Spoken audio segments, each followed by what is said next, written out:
한덕수 대행의 지금 그 파이낸셜 타임즈 인터뷰와 관련해서 많은 분들이 말씀을 하셨습니다만 매우 심각하다고 생각합니다.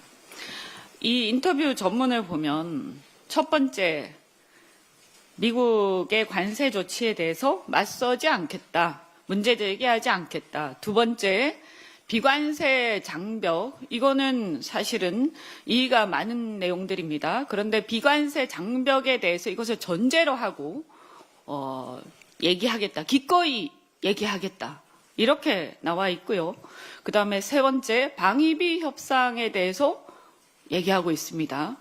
그 다음에 네 번째, 자신의 출마에 대해서 얘기하고 있습니다. 이렇게 네 가지 테마로 아이템으로 되어 있습니다. 저는 한덕수 대행이 정신이 나간 게 아니면 어떻게 해서 지금 권한대행의 자리에서 어쨌거나 지금 대통령 대신해서 그 자리에 앉아 있는 자가 장관 2명이 협상을 위해서 지금 출국을 앞두고 있는 이 시점에서 이런 얘기를 할 수가 있습니까?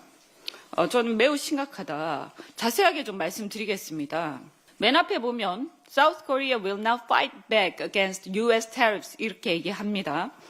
이의제기나 맞서지 않겠다. 한국은 미국의 관세 조치에 대해서 이의제기나 맞서지 않겠다는 걸 명확하게 하고 있습니다.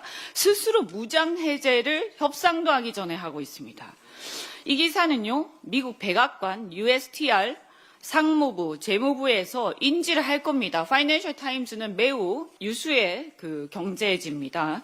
그런데 협상 시작도 전에 미국 측에 한국의 최고 책임자는 이미 양보할 준비가 되어 있다는 공개적 메시지를 주는 겁니다.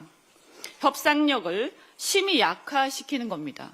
분명히 밝혀두지만 우리는 한미 동맹의 중요성과 한미 간의 경제 협력 등 우호적 관계 충분히 인식하고 있고 인정합니다. 그럼에도 불구하고 우리는 대한민국을 대표하는 그런 정치인들 또 정당으로서 당연히 국익을 최우선으로 해야 한다라는 것을 분명히 밝혀둡니다. 그것은 정부 관계자도 당연한 일입니다.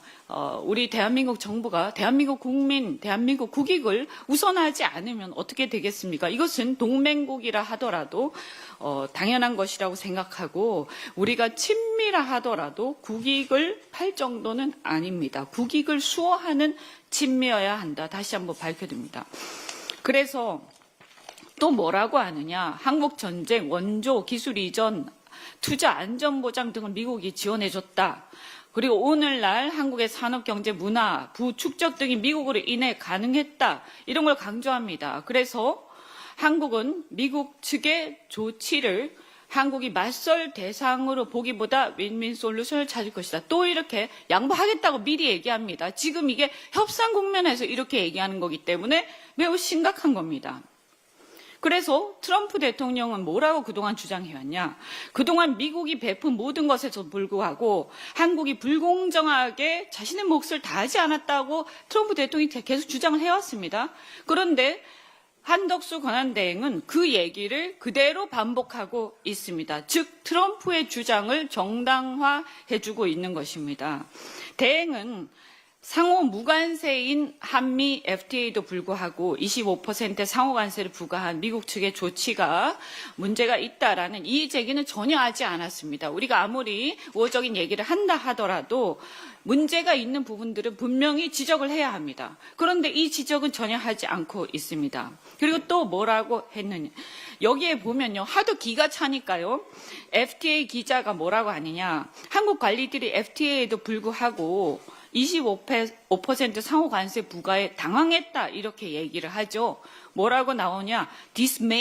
dismayed라고 얘기합니다. 한국 관리들이 당황했다. 오죽하면 FTA 기자가 이렇게 표현을 했겠습니까?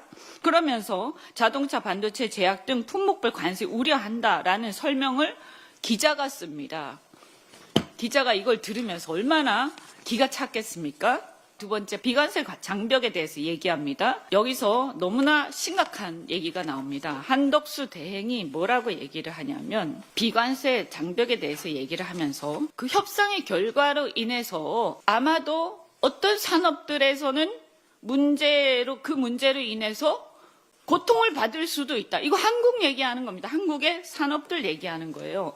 그럼 뭐예요? 비과세 장벽을 우리는 인정을 하지 않고 있어요. 그리고 비과세 장벽은 미국도 이렇게 따지면 보호정책, 보호주의, 그리고 산업정책, 미국은 없습니까? 지금 바이든 정부 때 IRA법이라 이런 게 다 사실은 보호정책이고 산업정책이에요. 그런데 그런 것들에 대해서 이런 방구 얘기를 안 하면서 지금 이런 것들에 대해서 우리가 마치 문제가 있는 것처럼 얘기를 하면서 이걸 협상을 해서 협상하겠다고 얘기를 하고 있죠. 그러면서 그걸로 이 협상의 결과로 한국의 일부 산업은 고통을 받게 될 수도 있다. 이 사람이 한국의 권한대행입니까? 즉각 물러나세요. 이거 미친 사람 아닙니까? 그래서 우리 측 양보를 전제로 발언을 합니다. 이걸 보면 미국 측에서는 아마 협상을 앞두고 이 정도는 충분히 우리가 받아낼 수 있겠구나. 그러면서 우리 장관들이 가서 더 이상 방어를 못할 겁니다. 오늘 우리한테 와서 보고한다고 했는데 다행히 기재부, 산자부 이런 관료들은 그래도 최소한의 선을 넘지 않고 있습니다. 그런데 이분들이 아무리 가서 방어를 해도 권한대행이 이렇게 얘기해버렸기 때문에 방어가 안 될 겁니다. 틀림없이. 저는 매우 심각하다고 생각합니다. 또 방위비에 대해서 말씀드리겠습니다.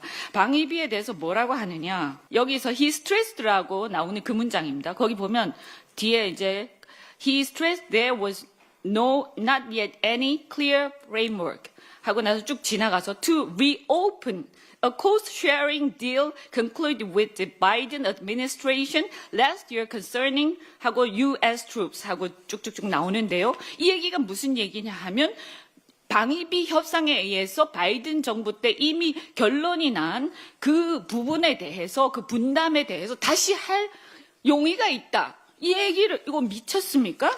저는 방위비 협상은요, 우리 이미 끝났어요. 그리고 우리 정부가 이미 우리 관료들도 방위비 협상은 다시 할 수 없다. 그리고 사실 다시 할 근거가 없습니다. 그런데 트럼프 대통령 요구를 하고 있죠. 사실 그 무리한 요구입니다.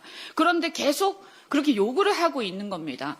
근데 벌써 대놓고 이렇게 인터뷰에서 한다고 얘기를 하고 있고요. 근데 최근에 일본이 장관급 협상을 하고 있죠. 그런데 갑자기 거기에서 미국이 트럼프 면담을 요청하고 트럼프 대통령이 거기서 군사 방위비 협상을 얘기를 꺼냅니다.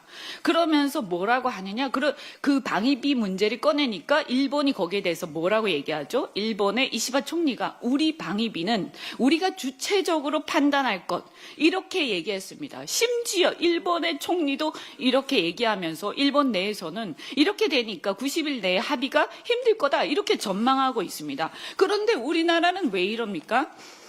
그렇게 해서 방위비 협상을 쭉 얘기를 하고 심지어 이 뒤에서 이렇게 거의 나라를 팔아먹는 수준입니다. 그리고 나서 자신의 FTA 지국장이 뭐라고 하느냐. 대행이 과연 새 정부를 구속할 수 있는 한미 협상을 지금 할 권한이 있느냐 하는 야당의 우려가 있다. 이러니까 대행이 불쾌한 반응을 보였다.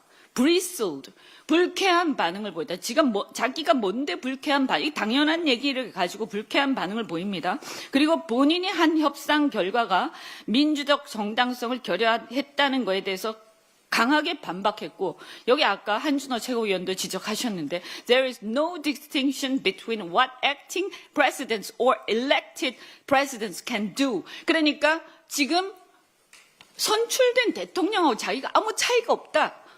아주 오만하기 이럴 데가 없고 헌법을 완전히 무시하고 있습니다. 이 사람의 머릿속에 든 생각이 나타나 있는데요. 그리고 나서 자기가 출마하는 얘기가 나옵니다.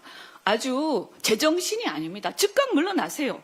국익을 팔아서 자신의 정치적 야욕을 충족시키려는 것도 한계가 있습니다. 더 이상 봐줄 수가 없습니다. 우리가요, 한덕수 대행을 탄핵을 못 시켜서 못하는 게 아닙니다. 솔직히 말씀드려서 이미 헌재가 두 사람의 헌법재판관을 임명한 것이 헌법 위반이고 자신의 권한 범위를 넘어섰다고 분명히 판단을 했고 그것만으로도 충분합니다. 그전에 했던 여러 가지 자잘한 헌법 위반의 행위들로도 충분합니다. 그런데 저는 지금의 이 어려운 환경 속에서 어려운 경제적 환경, 국가적 환경 속에서 우리 민주당이 한덕수 대행 같은 그런 위인을 탄핵으로 하는 것 정도도 정말 아까운 지경이다. 아깝기 때문에 안 하는 겁니다. 우리가 국력을 낭비할 이유가 없습니다. 당력을 낭비할 이유가 없어서. 그래서 안 하고 있는 거지. 못해서 안 하는 거 아닙니다. 정신 차리고 즉각 물러나십시오. 이상입니다.